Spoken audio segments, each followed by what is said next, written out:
हिंदुस्तान में मौत का खौफनाक सफर। इस धारावाहिक की पहली कड़ी आज मैं आपके सामने प्रस्तुत कर रहा हूं। इस कड़ी का शीर्षक है नाथूराम गोडसे, आतंकवादी या क्रांतिकारी। नाथूराम गोडसे ने गांधी को क्यों मारा? इस बात को जानने से पहले हमें सबसे पहले नाथूराम गोडसे के बारे में कुछ जानना चाहिए। लोग समझते हैं नाथूराम गोडसे कोई सन के इंसान था।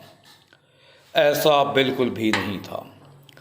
नाथूराम गोडसे एक समाचार पत्र के संचालक थे। वे शुद्ध ब्राह्मण थे। उस समय में भी उनके पास अपनी मोटर कार थी। नाथूराम गोडसे का जन्म 19 मई 1990 को भारत के महाराष्ट्र राज्य में नासिक के निकट मराठी परिवार में हुआ था। इनके पिता विनायक वामनराव गोडसे पोस्ट ऑफिस में काम करते थे और माता लक्ष्मी गोडसे एक गृहिणी थी। नाथूराम के जन्म का नाम रामचंद्र था। इनके जन्म से पहले माता पिता की संतानों में से 3 पुत्रों की अल्पकाल में ही मृत्यु हो गई थी। केवल एक पुत्री ही जीवित बची थी।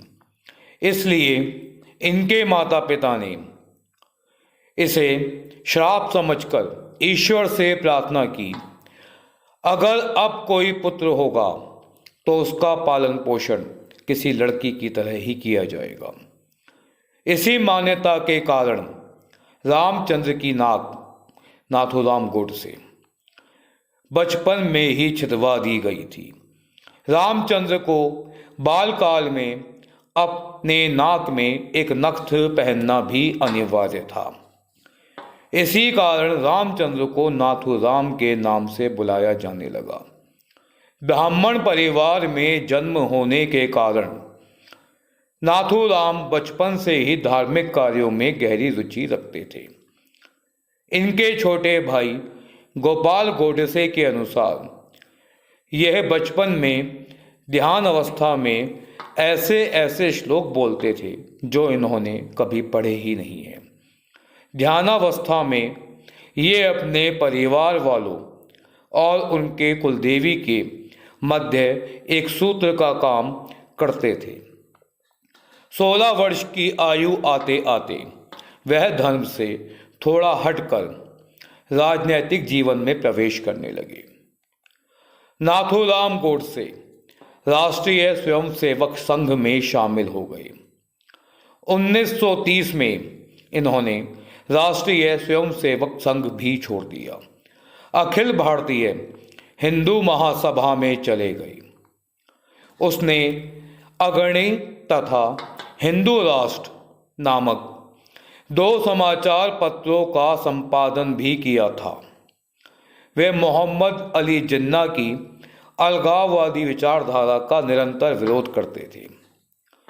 आरंभ में तो उन्होंने मोहनदास करमचंद गांधी के कार्यक्रमों का समर्थन भी किया, परंतु गांधी के द्वारा बार बार हिंदुओं के विरुद्ध भेदभावपूर्ण नीति अपनाए जाने तथा मुस्लिम तुष्टीकरण किए जाने के कारण वह गांधी के प्रबल विरोधी हो गए थे।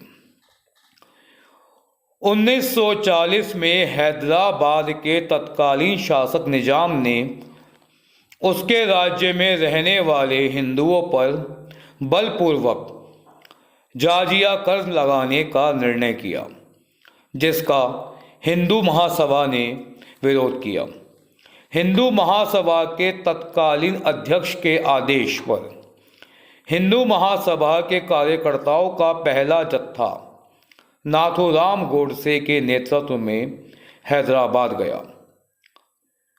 हैदराबाद के निजाम ने इन सभी को बंदी बना लिया और कठोर कारावास में दंड दिए गए, किंतु अंत में उसने अपना निर्णय वापस ले लिया।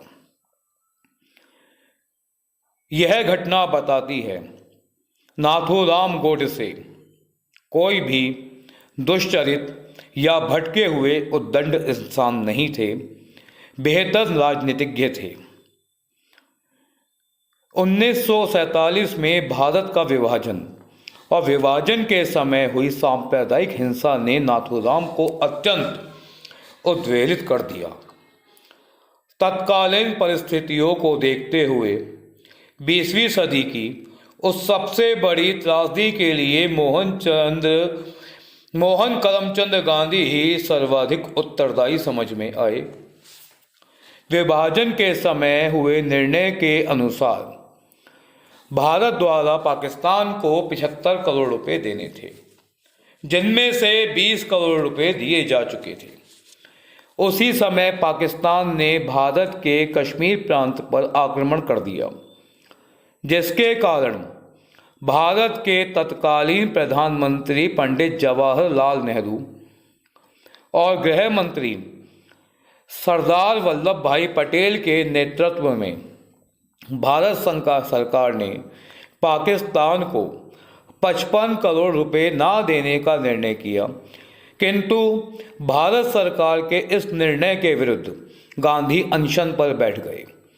गांधी से इस निर्णय से क्षुब्ध नाथूराम गोडसे और उनके साथियों ने गांधी जी का वध करने का निर्णय लिया। मैं इसको हत्या नहीं कह सकता, क्योंकि ये वध था, उस संप्रदाय का वध था जो हिंदू मुस्लिम में अनेकता पैदा कर रहे थे।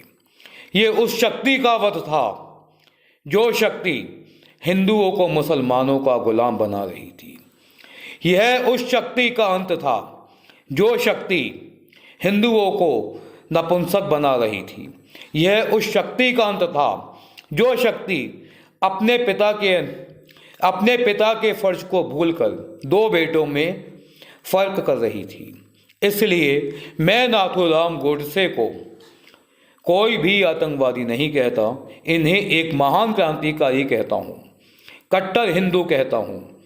अगर नाथूराम गोडसे नहीं होते, भारत का इतिहास और ज़्यादा खराब होता। कैसे होता, क्यों होता, मैं आपको अगले एपिसोड में इसके बारे में भी बताऊंगा, जो नाथूराम गोडसे ने स्वयं बताए हैं।